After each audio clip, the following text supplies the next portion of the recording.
Sudah. Di depan Bu Heri ketemu bawa makanan. Bismillahirrahmanirrahim. Assalamualaikum warahmatullahi wabarakatuh. Waalaikumsalam warahmatullahi wabarakatuh. Selamat pagi. Selamat pagi. Luar biasa. Alhamdulillah luar biasa sekali pada pagi hari ini. Mohon izin waktunya sebentar untuk menyampaikan diseminasi modul 1.4 tentang budaya positif.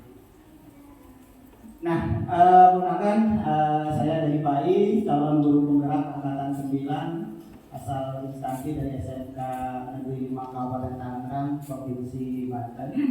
Dan di samping saya tadi itu adalah masih tadi. Nah, samping saya itu Pak Asep sebagai pengajar praktik saya. Nah, selanjutnya diseminasi modul 1.4 ini tentang budaya positif ini, yang pertama adalah topik dalam eksplorasi konsep. Ya, apa saja yang menjadi topik dan eksplorasi konsepnya. Yang pertama, disiplin positif dan nilai-nilai kebajikan yang bersifat universal. Ya, jadi di sini ada disiplin positif. Ya, selain itu ada topik dan eksplorasi konsep di diseminasi ini adalah teori motivasi. Baik itu dalam teori motivasi ada hukuman, penghargaan, dan ada juga restitusi. Ya. Nah, kemudian yang ketiga dari topik ini adalah keyakinan kelas. Jadi nanti bapak-bapak semuanya dan ibu-ibu semuanya bagaimana membuat keyakinan kelas, ya. Kemudian kesepakatan kelas itu ada di materi budaya positif ini. Selain itu yang keempat dari topik dan eksplorasi konsep adalah kebutuhan dasar manusia dan dunia berkualitas. Ya, ada beberapa kebutuhan dasar manusia, nanti kita akan bahas konsepnya. Nah, kemudian ada restitusi, 5 posisi kontrol. Kemudian ada restitusi dengan segitiga restitusinya. Jadi nanti segitiga restitusi seperti apa dalam dalam membuat budaya positif pada siswa. Selanjutnya, nah di sini ada pertanyaan pemantik. Setuju atau tidak setuju? Nanti kita diskusi di sini ya. Jadi yang pertama adalah hukuman dapat mendisiplinkan anak-anak. Menurut ibu setuju nggak? Setuju. Ibu. Pak Hari. Setuju. Nah, menurut bapak-bapak? Setuju. Apakah hukuman dapat? Oh, bapak-bapak setuju nggak disiplin hukuman dapat mendisiplinkan anak? Setuju atau tidak? Seperti membaca, misalnya suruh baca Quran, kemudian membersihkan halaman sekolah, membersihkan toilet, dapat meningkatkan disiplin. Apakah dengan memberikan hukuman seperti itu, membaca, membersihkan halaman, dapat meningkatkan disiplin anak? Setuju tidak? Bingung? Setuju tidak? Setuju. Jadi hukumannya hal yang positif ya, seperti membaca, membersihkan halaman, itu ternyata dapat meningkatkan disiplin. Setuju? Kalau hukumannya fisik, misalnya suruh push up, ya, rambutnya dicukur gitu, dibotakin gitu, itu setuju tidak? Oh, tidak setuju. Tapi dengan seperti itu bisa mendisiplinkan anak-anak tidak? Kurang. Jadi dengan membersihkan halaman sekolah, ya itu bentuk dari sebuah hukuman. Berarti yang piket dapat hukuman, Pak. Kan piket bukan membersihkan halaman. Kan sedang Oke, yang kasih Bapak. Yang ketiga adalah memberi penghargaan. Ternyata dapat meningkatkan motivasi belajar anak dengan memberikan penghargaan. Setuju tidak?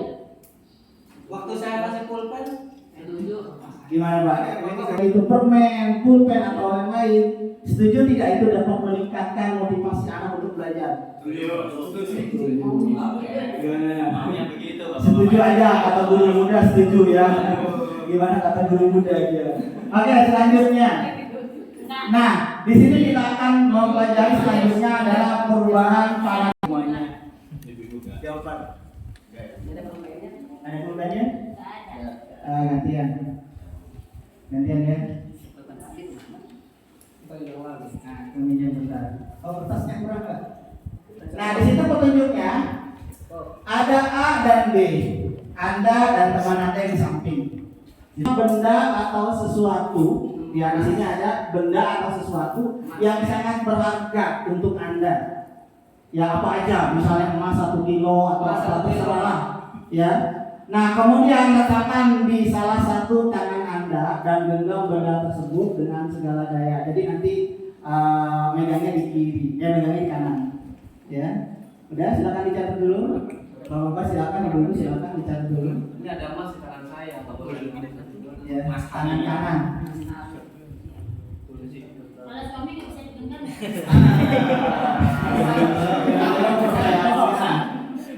Oke. Boleh saja apa ya terserah lah apa kayak gitu. Yang penting benda itu sangat berharga untuk Anda. Ya, benda itu udah satu aja. Sudah selesai, Pak. Sudah, Pak? Bapak? Sudah, Pak. Ibu sudah. Bapak ini. Apa aja udah HP kayak apa gitu. Oke, kalau sudah, nah sekarang kertas tadi ada di tangan kanan, digenggam kuat-kuat. Nah, sekarang tangan kiri Bapak itu membuka telapak tangan kanan temannya, gitu. Nah, ya. Jadi meminta Anda untuk memberikan dengan berbagai macam cara. Ini masih ada. Nah, bisa kita mulai? Ya. Silakan Bapak buka kertas tadi sekuat-kuatnya. Bagaimana caranya biar supaya kertas itu bisa Bapak pegang? Bisa,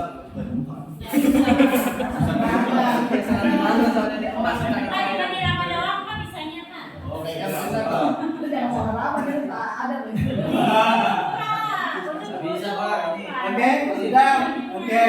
Oke, terima kasih. Nah, di sini Anda diminta untuk memberikan benda tersebut ya dengan berbagai cara. Si B bisa membujuk, mengancam, menghardik, merayu, menyuap atau apapun, apa saja agar dapat membuka kepala tersebut. Berarti udah berusaha tadi. Ya, Tapi belum dirayu, Pak. belum dirayu bisa menghardik, jangan sampai berantem di sini ya. Ya, kemudian nanti ambil berantem dari gitu. Kalau sebelah saya cewek masih rayu. Oke, bisa merayu, menyuap atau apa saja agar dapat membuka kepala tangan Anda. Nah, dari kegiatan ini apa yang bisa kita ambil? Mempertahankan sesuatu yang berharga. Mempertahankan sesuatu yang berharga, luar biasa sekali. Selanjutnya ada? Pelit nggak mau kasih. Harus diancam berarti, Pak. Kalau kan ada ancaman. Ada lagi dari bapak-bapak muda? Ada nggak, Pak Bagas? Ayo, Bapak kepala sekolah katanya.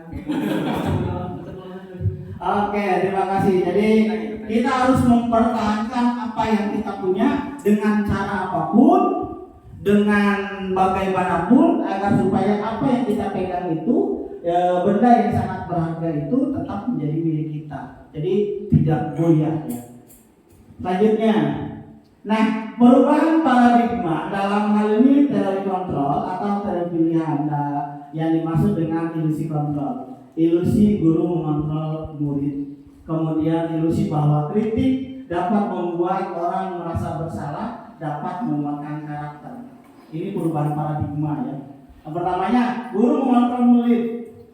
Kalau dulu gitu, guru mengontrol murid. Bagaimana caranya guru jadi pionir. Tapi sekarang dibebaskan dengan adanya kurikulum merdeka itu dan kemudian yang diajarkan oleh Ki Hajar Dewantara tentang siswa harus merdeka belajar. Ya. Kemudian ilusi selanjutnya adalah bahwa kritik dan membuat orang merasa bersalah dapat menguatkan karakter. Jadi kritik juga bisa menguatkan tentang karakter seseorang.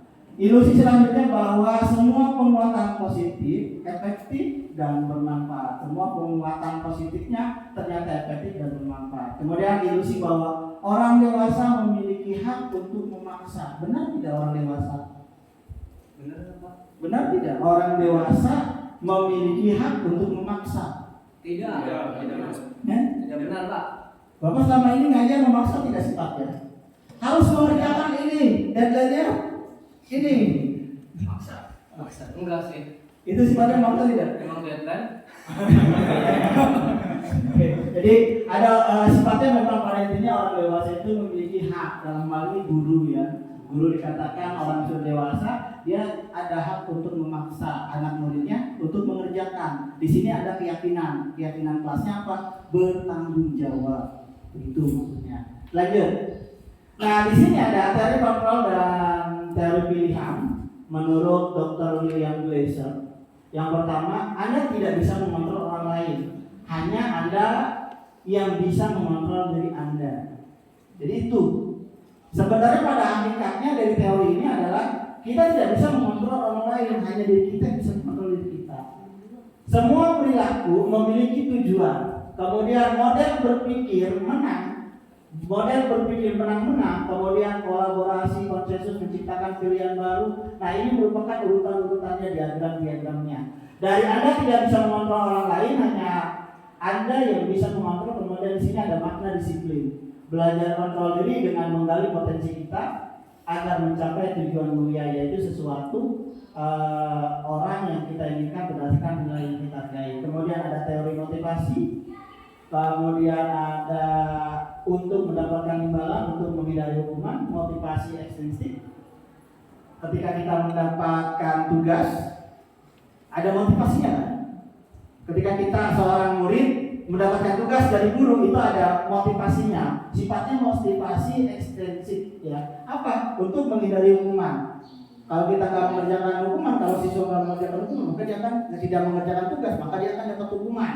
Ada juga untuk mendapatkan imbalan, dalam hal ini imbalan berupa nilai. Ini teori ekstrinsik. Nah kemudian ada motivasi instinktifnya untuk menghargai diri sendiri. Kemudian nilai-nilai kebajikan universal sama keyakinan kelas. Nah itu turunannya nanti.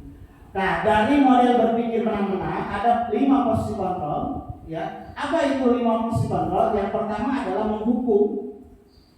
Jadi kita konsepnya memberikan kepada siswa bersifat menghukum. Ini posisi kontrol kita, bagaimana kita menghukum yang baik. Seperti tadi contoh positif, mengutuk positif, suruh membaca atau menyapu istilahnya. Nah kemudian ada yang kedua adalah membuat rasa bersalah. Bagaimana ketika siswa itu salah, bagaimana kita meyakinkan bahwa dia memang bersalah. Gitu. Nah kemudian ada teman, ada pemantau dan ada manajer. Nah ini 5 posisi kontrol. Nah kemudian dari 5 ini turunannya menjadi segitiga restitusi. Ya nanti kita dibahas di bagian akhir. Nah gambaran berbeda. 5 kebutuhan dasar manusia. Ini 5 kebutuhan dasar manusia kita. Kita sebagai manusia, kebutuhan dasar kita ini 5. Kemudian ada penguasaan. Penguasaan dalam hal ini apa? Penguasaan ilmu, penguasaan bisa di jabatan misalnya. Kemudian kasih sayang dan rasa diterima. Ya, ini kebutuhan dasar yang ketiga, yaitu kasih sayang. Perlu nggak kita kasih sayang? Perlu, jelas. Ketika kita sudah berkeluarga, maka di situ ada kasih sayang. Ketika di kelas juga, di situ ada kasih sayang antara murid dan guru. Kemudian yang ketiga adalah kesenangan. 4, makasih Pak. 4, yang keempat kebutuhan dasar manusia yang keempat adalah kesenangan, happy. Ya, bagaimana kita membuat happy diri kita, bagaimana kita membuat happy suasana kita, bagaimana kita membuat happy di kelas kita. Itu. Jadi siswa juga memiliki kebutuhan dasar itu. Jadi kesenangan, dan yang terakhir adalah yang terpenting ada kebebasan tanpa beban, merdeka belajar. Maksudnya di situ tadi. Oke, selanjutnya. Nah, teori motivasi perilaku manusia. Yang pertama, untuk menghindari ketidaknyamanan hukuman, apa yang akan terjadi apabila saya tidak melakukannya. Ini masuk dalam motivasi eksternal. Untuk menghindari ketidaknyamanan atau hukuman apa yang akan terjadi bila saya tidak melakukannya? Ya, pertanyaannya kan hukuman apa yang akan terjadi apabila saya tidak melakukannya? Kalau siswa bersalah tidak mengerjakan tugas, hukuman apa yang akan terjadi kalau kita tidak memberikan hukuman? Itu. Jadi situ makin leha-leha nantinya. Untuk mendapatkan imbalan dari orang lain atau institusi, apa yang akan saya dapatkan apabila saya melakukannya? Ini masih motivasi sifatnya eksternal. Dan untuk menghargai diri sendiri, saya akan menjadi orang seperti apabila saya melakukannya. Nah, ini bagian dari motivasi internal. Lanjut. Nah, selanjutnya ini menurut Ki Hajar Dewantara, merdeka. Ya, merdeka itu artinya tidak hanya terlepas dari perintah, akan tetapi juga cakap membuat memerintah diri sendiri. Merdeka, ya, baru 2 hari yang lalu saya baru paham ternyata gerakan tangan merdeka itu bukan begini, tapi begini. Merdeka, kalau begini bukan, belum merdeka, masih banyak perjuangan. Masih ngepal ya? Masih ngepal, artinya banyak perjuangan. Kalau merdekanya begini, kita benar-benar sudah lepas. Merdekanya kita benar-benar sudah lepas. Saya baru paham itu. Ya, jadi merdeka di sini artinya tidak hanya terlepas dari perintah, ya, akan tetapi juga buat memerintah diri sendiri. Ini merdeka menurut Ki Hajar Dewantara. Kita lanjut. Nah, dihukum oleh penghargaan, agak sedikit bingung. Dihukum tapi oleh penghargaan. Mau nggak bapak-bapak nanti ngasih anaknya hukuman tapi berupa penghargaan? Bingung. Bahwa penghargaan berlaku sama dengan hukuman dan dalam arti meminta atau membujuk seseorang untuk melakukan sesuatu, memenuhi tujuan tertentu dari orang yang meminta atau membujuk. Dorongan eksternal dan akan ada faktor ketergantungan. Beberapa dampak dari pemberian penghargaan menurut Alvin Kohn, ya, pengaruh jangka pendek dan jangka panjang. Ini dari penghargaan, ya. Penghargaan menghukum. Bagaimana sih penghargaan yang sifatnya menghukum? Ya. Kemudian ada penghargaan tidak efektif. Kemudian ada penghargaan merusak hubungan. Dikasih penghargaan tapi bisa merusak hubungan, dikasih penghargaan tapi tidak efektif. Kemudian penghargaan tapi mengurangi ketepatan, dikasih penghargaan tapi sifatnya mendukung. Kalau misalnya kita rubah penghargaan ini jadi memberikan nilai, karena kita kan di sekolah berikan nilai, gitu ya. Nilai yang menjadi hukuman, kemudian nilai yang mengurangi ketepatan, kemudian nilai yang tidak efektif, kemudian nilai yang merusak hubungan. Paham nggak maksudnya? Kan kita guru memberikan nilai. Nah, jadi ada juga nilai yang bersifat menghukum. Ya, contohnya kayak gimana Pak? Nilainya kecil. Nilainya kecil. Ya udah kamu bakal ribut aja, saya kasih nilai tapi nilainya paling kecil. Begitu. Setuju nggak? Dikasih nilai kecil. Setuju nggak dikasih nilai kecil? Sebagai bentuk hukuman dia. Oh, kamu ribut aja nih, siswa ada ribut aja, ya udah kamu nanti bapak kasih nilai, tapi nilai yang paling kecil. Dia tetap dikasih penghargaan, tapi dia diberikan hukuman dari nilai tersebut. Nah, kemudian ada penghargaan mengurangi ketepatan, nilai yang mengurangi ketepatan. Kayak gimana? Nilai yang memberikan ketepatan. Kemudian ada penghargaan atau nilai yang tidak efektif. Dikasih nilai, oh dia mengerjakan tugas, kasih nilai 10, ya, tapi tidak efektif, ya. Bagi saudara, akhirnya dikasih nilainya gede, ini, ya, ini merusak hubungan sebenarnya. Next, selanjutnya. Nah, bentuk program atau kebajikan apresiasi. Dalam memberikan apresiasi dalam hal pengakuan perlu diingat beberapa hal. Yang pertama, beri pengakuan secara khusus. Kemudian ada juga beri pengakuan secara pribadi, kemudian beri pengakuan kepada semua murid bergantian, beri pengakuan secara konsisten dan fokus pada proses. Nah, ini contoh pengakuan. Ini ada contoh, ada pembuka, nilai kebajikannya, ada situasinya. Yang pertama, kemarin saya perhatikan, ini pembuka. Nilai kebajikannya apa? Rasa empatimu besar sekali. Saya menghargai, ini pembuka. Nilai kebajikannya dari saya menghargai adalah kepedulian. Ya, pada saat kamu membantu teman-temanmu di tugas kelompok, nah kemudian terima kasih untuk, nah ini bentuk rasa tanggung jawab. Nilai kebajikannya pada saat kamu memungut kertas-kertas yang berserakan di lantai. Nilai kebajikannya ada, situasinya ada, pembukaannya ada. Selanjutnya. Nah, selanjutnya perbedaan hukuman dengan konsekuensi. Ya, ini ada contoh misalnya, ini maksudnya hukuman apa konsekuensi, nanti kita bahas sama-sama. Yang pertama, tindakan buruk, mencatat 100 kali di dalam buku kalimat. Saya tidak akan terlambat lagi, jadi siswa suruh nyatet 100 kalimat gitu sampai 100 kalimat gitu karena terlambat ke sekolah. Ini bentuk hukuman atau konsekuensi? Hukuman. Hukuman apa konsekuensi? Hukuman apa konsekuensi, Pak? Hukuman. Kenapa hukuman? Karena dipaksa, Pak. Karena dipaksa suruh nyatet. Nah, kedua, lari mengelilingi lapangan basket 2 kali karena terlambat hadir di sekolah. Hukuman atau konsekuensi? Hukuman olahraga. Olahraga. Hukuman apa konsekuensi? Olahraga. Pak, kalau sekitar Hukuman, Pak. dari kata-katanya loh, Hukuman ya. Hukuman. Hukuman apa ya? Belum menjes, Pak. Hukuman apa konsekuensi? Hukuman apa konsekuensi? Hukuman, Pak. Oke, kemudian selanjutnya murid diminta untuk push up 15 kali karena tidak menggunakan masker ke sekolah. Ini waktu zaman corona mungkin ya. Jadi nggak pakai masker. Jadi dia di push up 15 kali. Hukuman apa konsekuensi? Hukuman. Konsekuensi apa hukuman? Bapak-bapak, ibu muda? Konsekuensi. Ya. Oke, selanjutnya menggantikan kertas tugas temannya yang telah dicoret-coret nih. Konsekuensi apa hukuman? Menggantikan.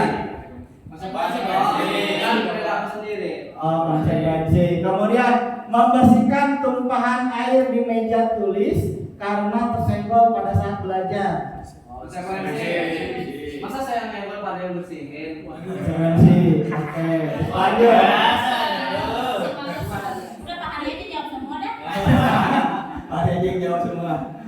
Murid disuruh untuk mengenakan sepatu seharian di sekolah karena murid disuruh untuk mengenakan sepatu seharian di sekolah karena tidak mengenakan sepatu hitam. Jadi dia nggak boleh pakai sepatu selama seharian.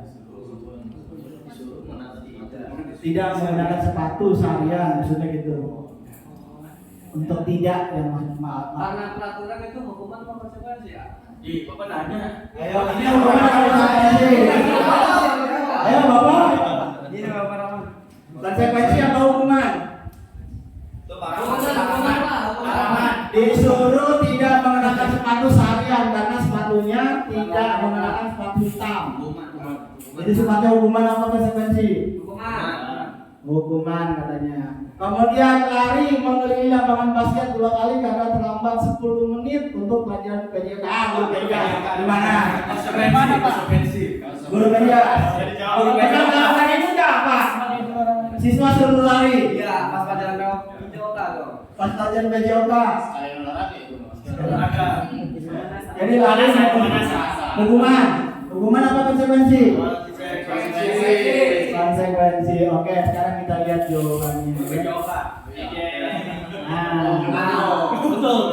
hukuman, konsekuensi, hukuman dan konsekuensi. Salah. Berarti tadi paling salah. Benar hukuman salah. Jadi mencatat 100 kali dalam kalimat ini sifatnya hukuman, ya karena terlambat ke sekolah. Kemudian lari mengelilingi lapangan basket 2 kali karena keterlambatan hari di sekolah, ini sifatnya hukuman. Kemudian murid diminta untuk push up 15 kali karena tidak menggunakan masker, ini hukuman. Lalu ini konsekuensi. Menggantikan kertas tugas temannya yang telah dicoret-coret karena pelanggaran terjadi bentuk tanggung jawab ya. Kemudian membersihkan tumpahan air di meja tulis karena tersenggol. Karena sifatnya membersihkan, berarti itu bentuk bagian dari sebuah konsekuensi. Nah, kemudian murid disuruh untuk tidak mengenakan sepatu seharian di sekolah karena tidak mengenakan sepatu hitam. Ini, nah ini konsekuensi yang terakhir, lari mengelilingi lapangan basket 2 kali karena terlambat 10 menit dalam pelajaran PJK. Ini konsekuensi. Oke ya, luar biasa sekali bapak-bapak semuanya. Oke, kita lanjut selanjutnya. Apa sih tadi mungkin masih bingung-bingung ya antara hukuman dan konsekuensi, apa sih perbedaannya sebenarnya?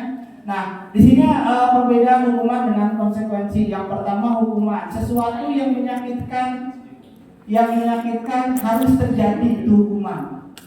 Hukuman bersifat sesuatu yang menyakitkan. Ya. Kayak saya tadi suruh lari itu betul hukuman. Nah, kalau konsekuensi sesuatu harus terjadi. Kayak tadi kesenggol, gelasnya kesenggol, ya. Kemudian kita membersihkan, nah itu sesuatu harus terjadi. Kemudian hukuman membuat anak sakit baik fisik maupun hati untuk jangka waktu lama. Suruh lari, dia ngedumel, awas lupa. Ulangnya lupa. Yang terakhir belum penjas ya. Ulang nanti dia juga gimana gitu. Nah, konsekuensi membuat anak merasa tidak nyaman dalam jangka waktu pendek. Kalau misalnya dia nyenggol gelas yang ada airnya, nah kan itu sifatnya jangka pendek, tidak nyaman, akhirnya dia bersihkan. Kemudian anak membenci, akhirnya dari hukuman anak akan membenci yang namanya kedisiplinan. Benar tidak? Saya ngapain sih disiplin itu telat ya. Kemudian kalau konsekuensi, anak akan menghargai sebuah disiplin. Ini konsekuensi, jadi anak akan menghargai disiplin. Nah, hukuman bersifat paksaan. Hukuman itu sifatnya dipaksa. Nah, kemudian kalau konsekuensi sifatnya stimulus berupa tanggapan. Bagus enggak nih? Kalau misalnya tadi saya ngejatuhin gelas, kemudian saya tidak beresin. Nah, kemudian hukuman mendorong anak menyakiti diri sendiri. Anak menyakiti diri sendiri. Dorongannya itu mendorong anak, kalau konsekuensi anak mudah menyesuaikan diri. Kemudian dari hukuman konsep diri yang buruk, kayak misalnya terlambat, berarti ada di situ ada konsep diri yang buruk bagi dia. Kemudian kalau konsekuensi konsep diri yang baik, kebalikannya. Anak belajar untuk menyembunyikan kesalahan. Kalau hukuman itu anak akan diajarkan tentang menyembunyikan kesalahannya. Jadi kalau misalnya anak salah karena memberikan hukuman, kemudian kita berikan hukuman, maka yang ada adalah anak akan menyembunyikan sebuah kesalahannya. Tapi kalau konsekuensi, anak belajar untuk memahami peraturan. Gitu. Nah, kemudian marah, rasa bersalah, dipermalukan, merasa tak dihargai. Ini hukuman. Ada anak yang nggak pernah masuk, misalnya gitu ya. Ya, kamu kenapa nggak masuk? Sakit pak, sakit nggak ada surat izinnya. Akhirnya memberikan hukuman, kan ucapan verbal aja bagian dari hukuman, dia sakit hati. Tapi kalau konsekuensinya kehilangan hak, dibuat tidak nyaman, diasingkan untuk sementara, time out. Kalau misalnya kamu karena nggak masuk dalam beberapa hari, kamu harus terima konsekuensinya. Berupa apa konsekuensinya? Poin dan yang lainnya. Nah, selanjutnya kita akan bahas apa itu restitusi. Restitusi adalah proses menciptakan kondisi bagi murid untuk memperbaiki kesalahan mereka. Ini prosesnya menciptakan kondisi bagi murid untuk memperbaiki kesalahan mereka, sehingga mereka bisa kembali pada kelompok mereka dengan karakter yang lebih kuat. Ini restitusi. Nah, restitusi juga merupakan proses kolaboratif, ya, proses kerjasama yang mengajarkan murid untuk mencari solusi untuk masalah mereka dan membantu murid berpikir tentang seperti apa yang mereka ingin menjadi dalam hal ini tujuan mulia dan bagaimana mereka harus memperlakukan orang lain. Ini sebuah proses yang disebut dengan restitusi. Apa yang jadi intinya restitusi itu? Menciptakan kondisi bagi siswa untuk memperbaiki kesalahannya. Ya, ada poin-poinnya. Nah, kita lanjut, nanti dijelaskan. Nah, ini.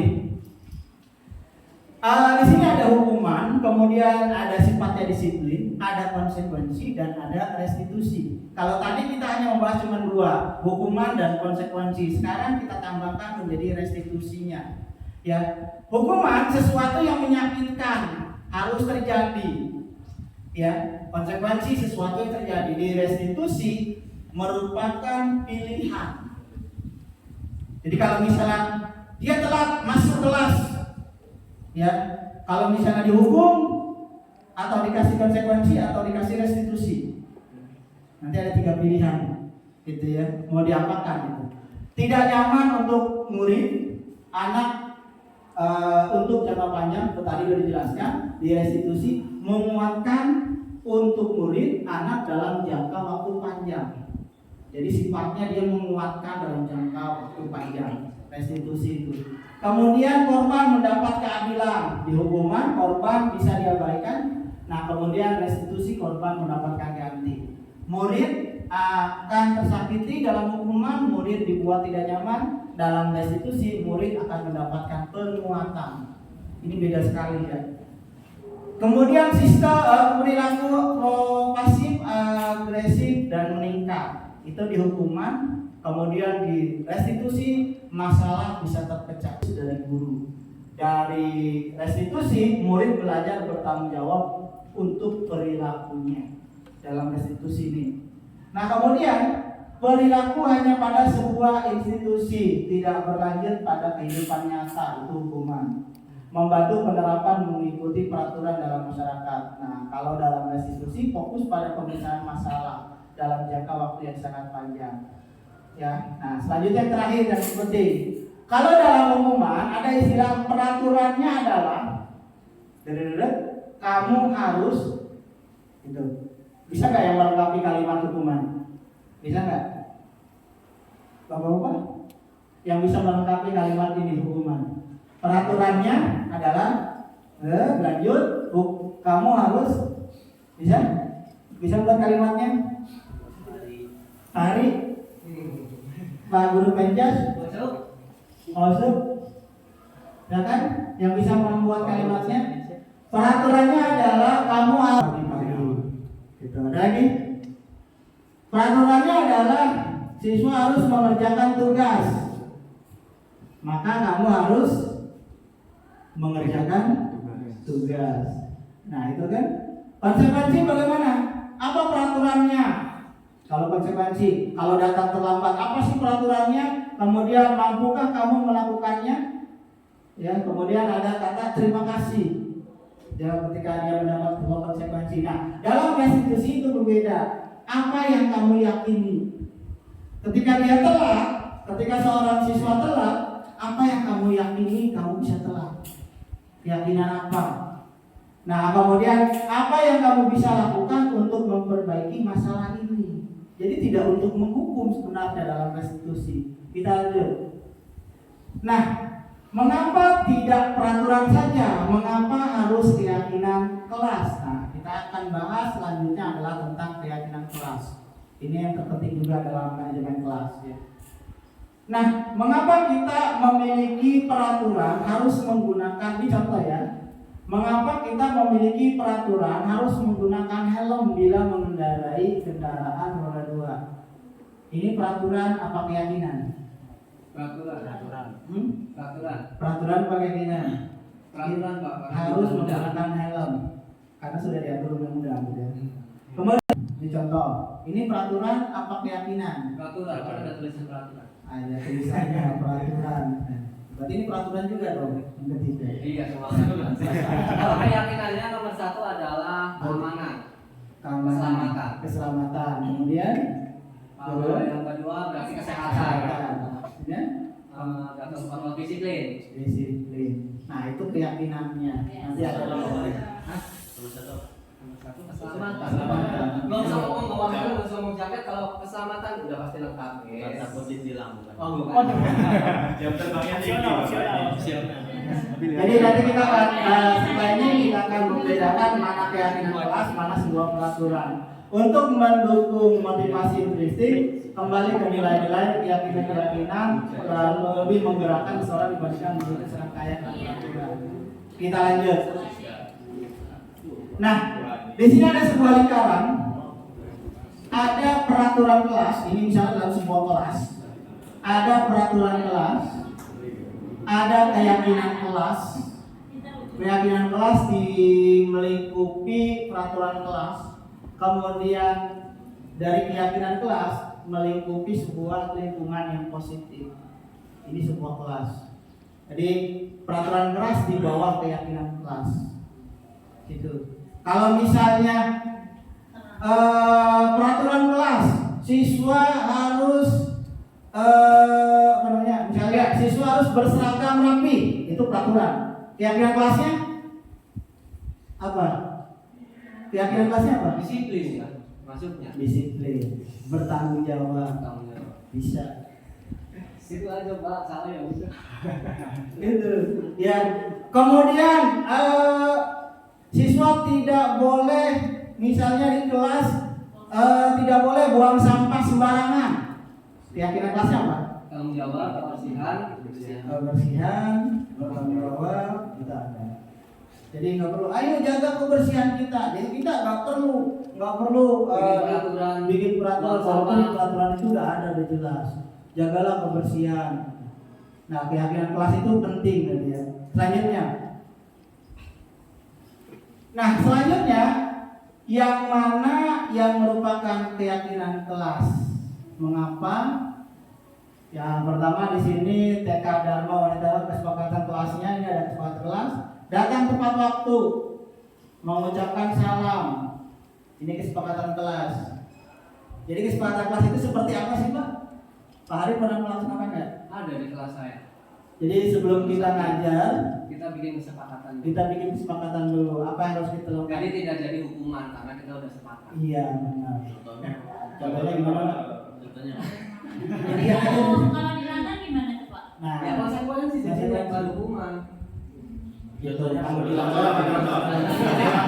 contohnya gimana Pak? Ya walaupun misalkan konsekuensinya yang dilanggar misalkan apa gitu. Ya karena udah kesepakatan berarti tidak terpaksa. Tadi hukuman keterpaksaan. Contoh. Ya contohnya. Apa ya? Contohnya, tadi kan sini. Udahlah ya. Kesepakatan kelas, datang tepat waktu. Ini kan kesepakatan kelasnya. Ya, kalau tidak tepat waktu berarti uang kas 2000. Iya. Jadi bahasa sih. Jadi nanti peralihan antara hukuman menjadi sebuah konsekuensi. Push up ya 5 menit Ngomong sampai enak 5. sih. Waduh. Tapi yang ada kesepakatan jadi konsekuensi. Bagaimana Iya, penjelasannya jadi begini Pak? jadi nanti jatuhnya bukan ke hukuman, Dibahas, tapi ada untuk sebuah konsekuensi karena kita sepakati bersama-sama. Makanya ketika kita masuk kelas, ayo kesepakatan kelas kita apa nih sebelum kita belajar 3 jam pelajaran. Jadi kalau saya di lab karena mengetik cepat tidak boleh lihat keyboard, fokus mata ke monitor kesepakatannya. Nah itu kalau misalnya ada yang melihat keyboard ya silakan keluar dari lab, Itu masuk ke kelas. pertemuan misalkan ya. Ya itu pertemuan. Tapi kalau misalnya usahakan sih kesepakatan kelas dibuat pertemuan. Ya tidak gamblang untuk ke depan selanjutnya.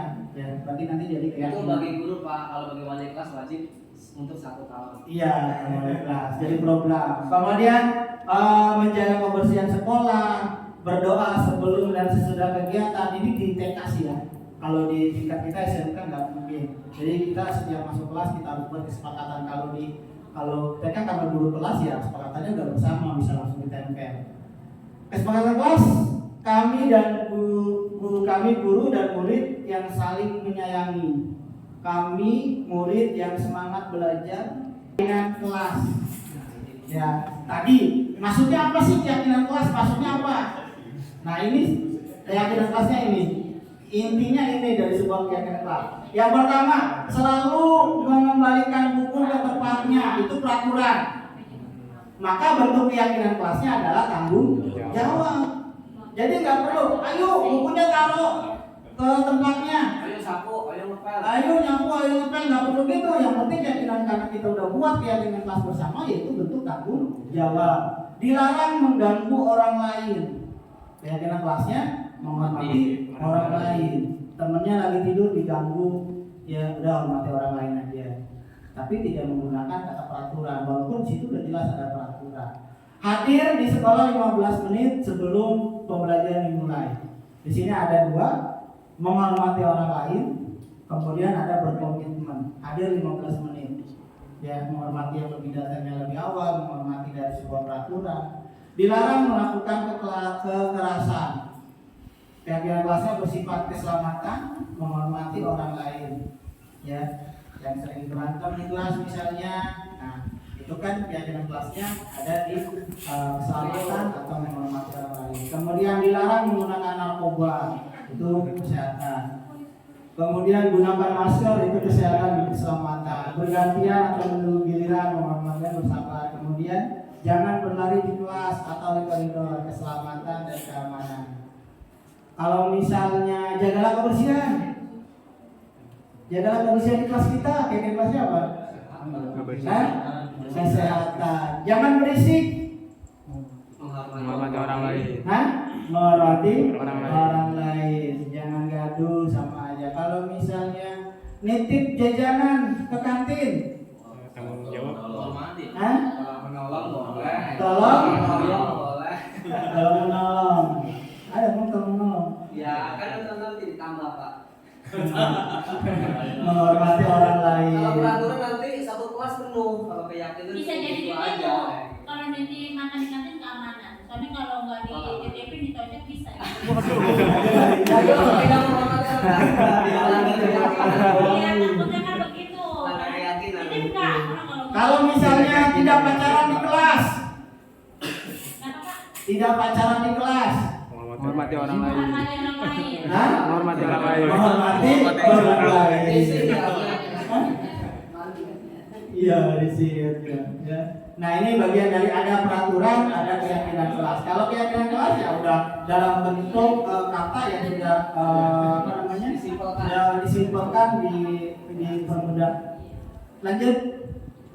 Nah, masih kita lanjut. Apa itu restitusi? Restitusi tadi sudah dibahas, mencegah kondisi bagi murid untuk berbagai kesalahan sehingga mereka bisa kembali pada kelompok mereka. Ini tadi sudah dibahas menurut Jason tahun 2004. Ya, lanjut.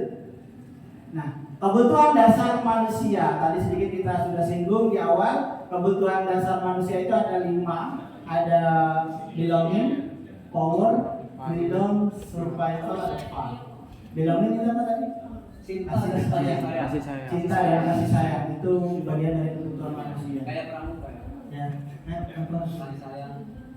Satya Dharma. Satya, Dasa Dharma Pramuka. Dasa Dharma Pramuka yang kasih sayang apa? Nomor 2. Nomor 2, Cinta cinta alam dan alam. sayang sama manusia. Cinta alam.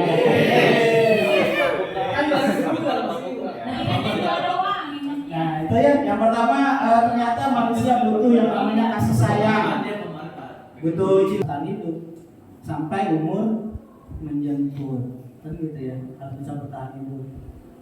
Kemudian ada power, kekuatan, penguatan, kekuatan, ya. Kemudian ada freedom, kebebasan. Kita perlu bebas, ya, kebebasan dalam berekspresi, pendapat atau yang lainnya. Kemudian ada senang-senang, fun.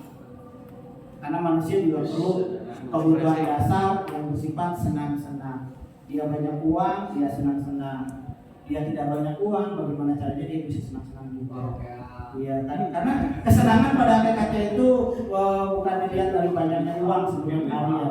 Tapi bagaimana dia bisa kesenangan bisa dibuat tanpa uang. Ya, jalan-jalan ke depan, melihat air, kemudian puncak-puncak gitu. Nah itu udah senang. Ya udah senang, itu bagian dari kesenangan juga. Yang beras juga. Oke, kita lanjut. Nah, di sini selanjutnya kita akan bahas yang namanya 5 posisi kontrol. Ya. 5 posisi kontrol, ada yang penghukum, ada pembuat rasa bersalah, ada teman, ada pemantau, ada manajer. Ya.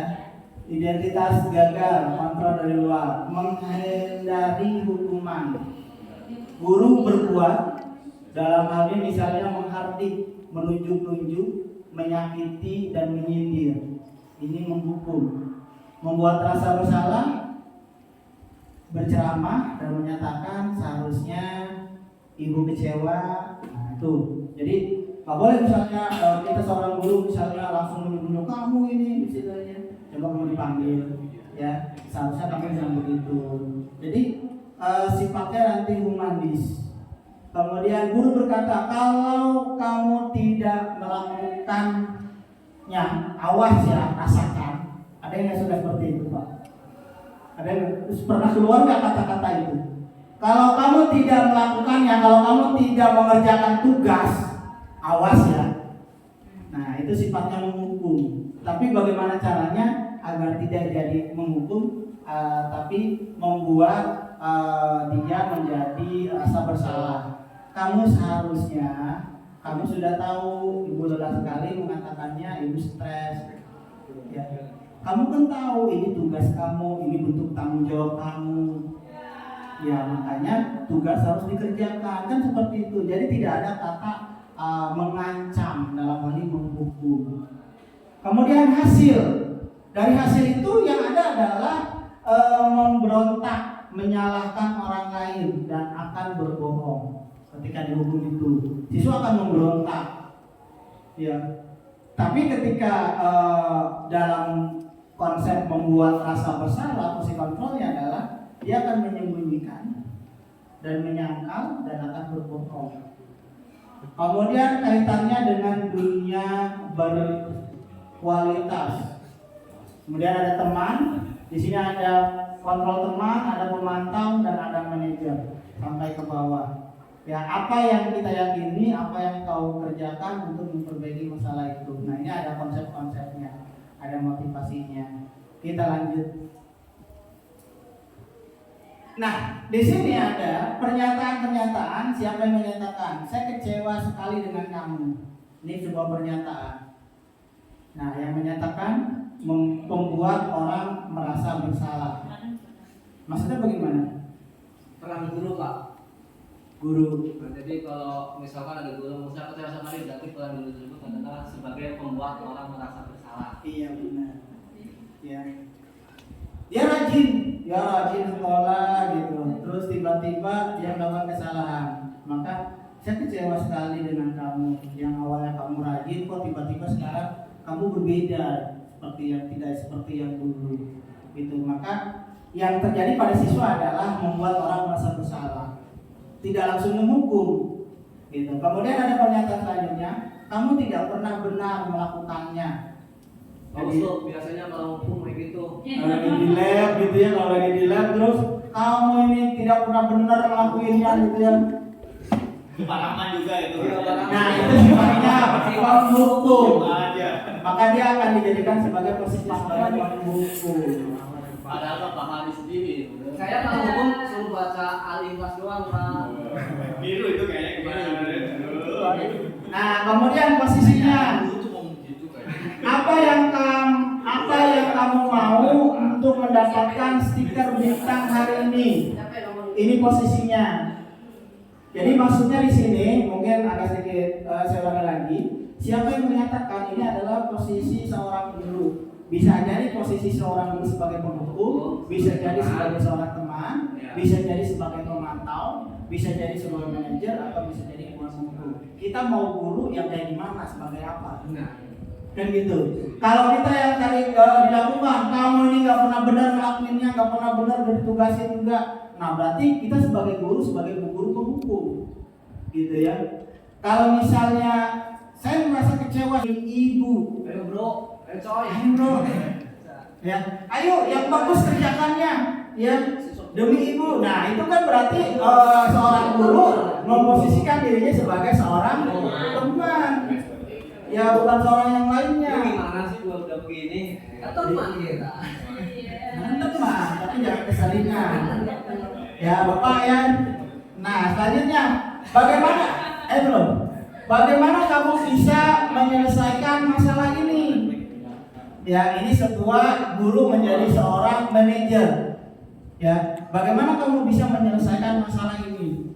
Misalnya dia dikasih tugas, ada sedikit masalah. Nah, karena sebagai seorang manajer, dia akan berkata, bagaimana kamu bisa menyelesaikan masalah ini? Bisa Jadi kamu hukum, jadi push up karena kamu nggak selesai. nanti dihukum juga, menghukum berarti. Kamu selalu yang paling terakhir. Jadi ketika ngumpulin tugas, dia yang selalu terakhir. Ya kamu ini ngerjain selalu terakhir. Gitu. Tapi kalau misalnya dia mengerjakan yang paling terakhir sebagai seorang teman, bagaimana katanya kalimatnya? Bro, apa sih akhir aja kemarin terakhir. Ada lagi? Ada lagi? Sama-sama sering kayak gitu loh. Ada lagi ya? Dia mengerjakan terakhir, tapi kita sebagai seorang teman. Ada lagi nggak yang bisa? Ayo kakak cek. Stop. Ada Ustaz Budak? Ya. Kemudian ada lagi nggak misalnya kamu ini mengerjakan selalu terakhir tapi sebagai seorang pemantau? Bisa nggak? Dia lebih cenderung orangnya selalu memberikan penghargaan. Tuh, sebagai pemantau.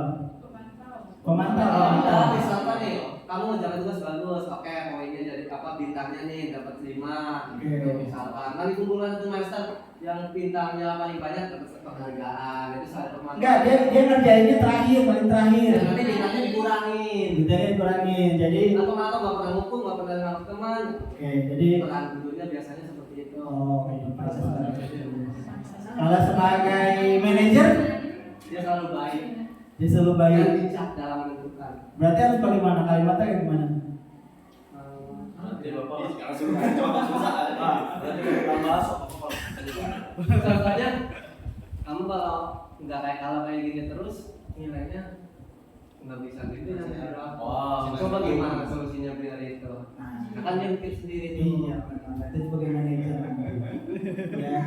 Nanti kamu selalu mengerjakan akhir-akhir ini kamu selalu mengerjakan tugas selalu deadline pas akhir. Nah, bagaimana kamu nanti kedepannya bisa menyelesaikan di awal? Nanti anak cenderung bilang, oh iya pak, saya mah nanti mau serius lagi kan kayak gitu. Ya. Jadi tanpa hukuman, tanpa paksaan. Tanpa paksaan ya.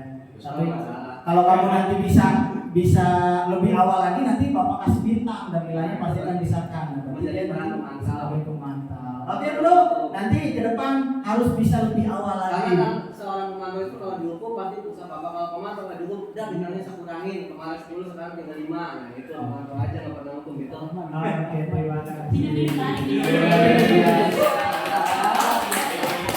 Kita lanjut. Nanti kalau Oke, di sini saya sudah menyiapkan sebuah video dari penerapan segitiga restitusi. Belum. Mundur. Itu video. Nah, itu video. Diklik pakai mouse. Mouse. Ini ada kasus. Siapa itu? Mana suaranya nggak pas?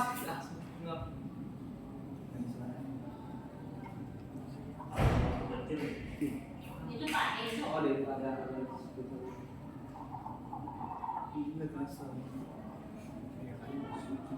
ini ada soal ngaruh nggak ke proyeknya? Dia ada Ada bacanya. Nggak ada keterangan. Ada Itu bacanya maksudnya yang tadi Pak. Semuanya ya. ini sebagai apa nih? Atau nomor dulu Pak ya. Terus juga di depan.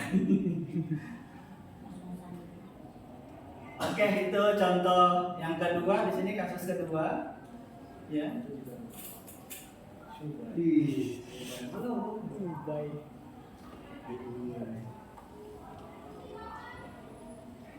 Harusnya gitu.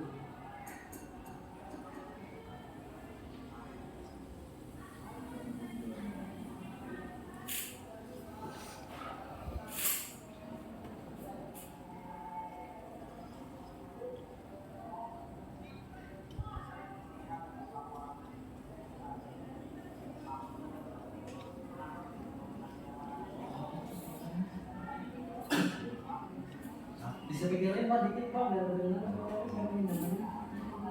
Enggak, itu udah bacanya.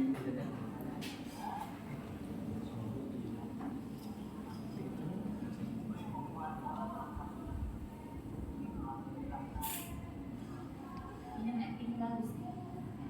Ini sekali cek doang. Cek enggak. Aduh. Iya. Lagi.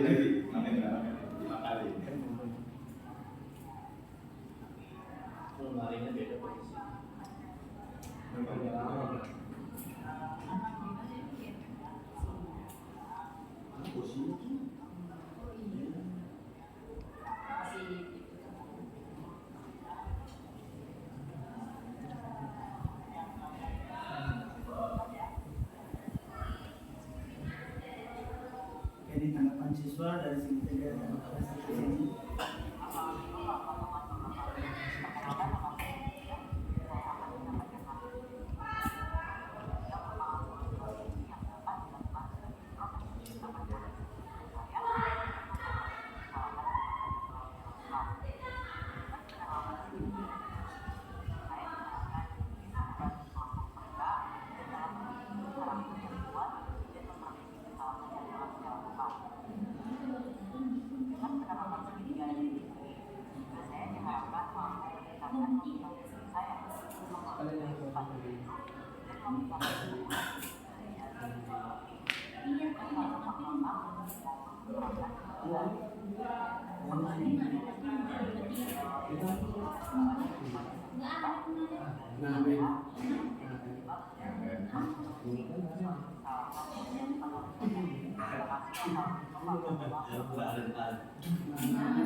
Oke, itu sedikit penerapan dua kasus dalam penerapan segitiga restitusi. Lanjut.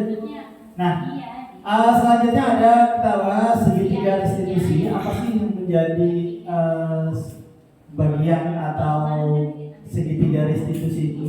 Nah, ini ada sebuah segitiga. Yang pertama memvalidasi kebutuhan, kemudian menanyakan keyakinan, kemudian baru menstabilkan identitas. Jadi ketika siswa tertidur di kelas, ya, ketika kita ngajar, kemudian ada siswa tertidur di kelas. Nah, bagaimana penanganannya? Maka kita bisa menggunakan segitiga restitusi ini. Ya, yang pertama adalah validasi kebutuhan dulu. Tanyakan dulu kenapa kamu bisa tertidur, biar dia merasa bersalah dulu. Biar dia merasa bersalah, bukan semuanya. Kemudian kemudian baru dilanjutkan dengan menanyakan keyakinannya, ya, bertanggung jawab seperti tadi kan. Dia bantu orangnya, dia jelaskan, dia membantu orang tuanya sedemikian rupa. Dan kemudian guru menanyakan keyakinannya, itu bagian dari sebuah tanggung jawab kata gurunya. Nah, kemudian menstabilkan identitas. Nah, kamu tentu punya alasan mengapa melakukan itu. Ini satu contoh nih dari sebuah validasinya. Yang pertama, dia telat, ya, dia telat. Misalnya dia telat ke sekolah, kamu tentu punya alasan mengapa kamu bisa telat. Nah, ini validasi kebutuhan dulu. Baru langsung dia menjawab, iya Pak, saya bangun kesiangan Pak. Misalnya, adakah cara yang lebih efektif untuk mendapatkan apa yang kamu butuhkan? Ada nggak cara yang lebih efektif agar kamu tidak telat?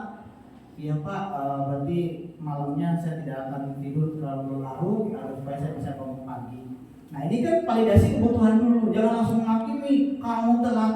Gitu. Jadi harus ada validasinya dulu. Kemudian yang selanjutnya adalah menanyakan keyakinan, nilai-nilai apa yang telah kita sepakati. Ajarkan tentang dia, bentuk tanggung jawab. Kalau tadi kasus pertama dia telat, berarti tanggung jawab. Nilai yang telah dia langgar adalah nilai tanggung jawab karena dia telat masuk. Kamu ingin menjadi orang seperti apa? Ini kita tanyakan juga, menanyakan keyakinannya. Kalau kamu sering telat, gitu, kamu mau jadi apa? Ya, dijelaskan seperti itu. Kemudian menstabilkan identitas. Setiap orang pernah melakukan kesalahan, jelaskan. Bapak juga pernah telat dulu, ya. Tapi ketika bapak telat, bapak akan berusaha lagi. Besoknya akan lebih datang pagi lagi, akan datang lebih lagi. Nah, itu kan stabilkan identitasnya. Kamu bukan satu-satunya yang pernah melakukan ini. Kamu tanyakan juga. Sebenarnya kamu juga bukan satu-satunya, tapi ke depan diharapkan kamu bukan bagian dari satu-satunya yang telat ini. Jadi tidak menghukum sifatnya, tapi dalam segitiga restitusi itu lebih menasehati. Kemudian lanjut. Ini ada sedikit intervensi 30 detik. Apa kamu ingin berbuat lebih baik?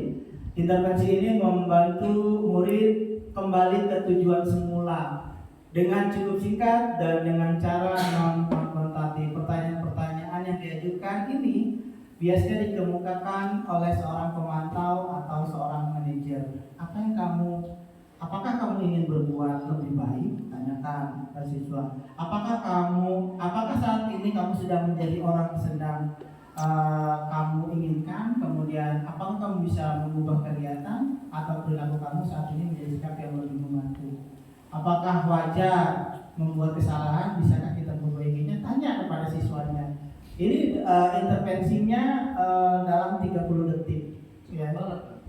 Cepat gitu. Dia harus menjawab. Jawabnya tanpa mikir ya Pak. Refleks. Spontan. Spontan. Saat ini kamu seharusnya berbuat apa?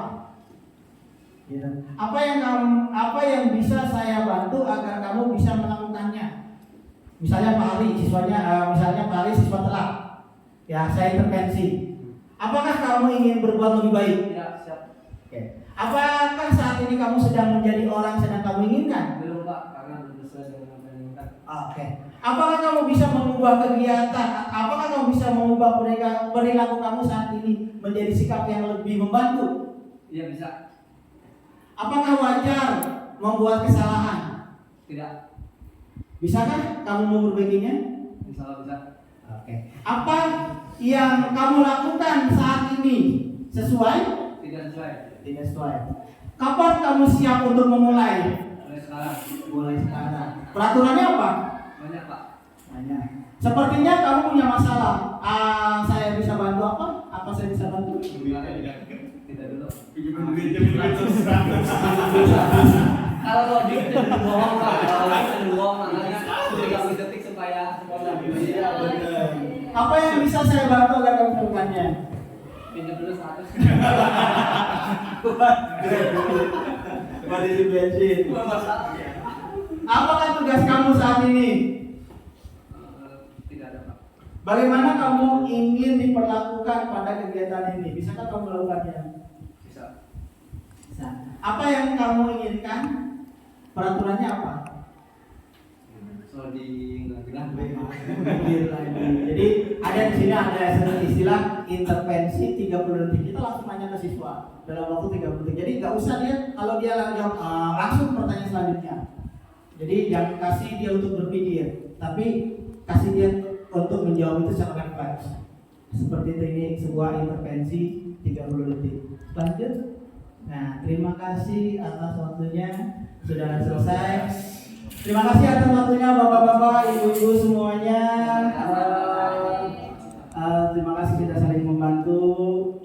Sedikit dari saya hasil simulasi, hasil diklat CGP saya di modul 1 ini mudah-mudahan bermanfaat bagi diri saya dan bagi semua untuk guru-guru semuanya. Kurang lebihnya saya mohon maaf.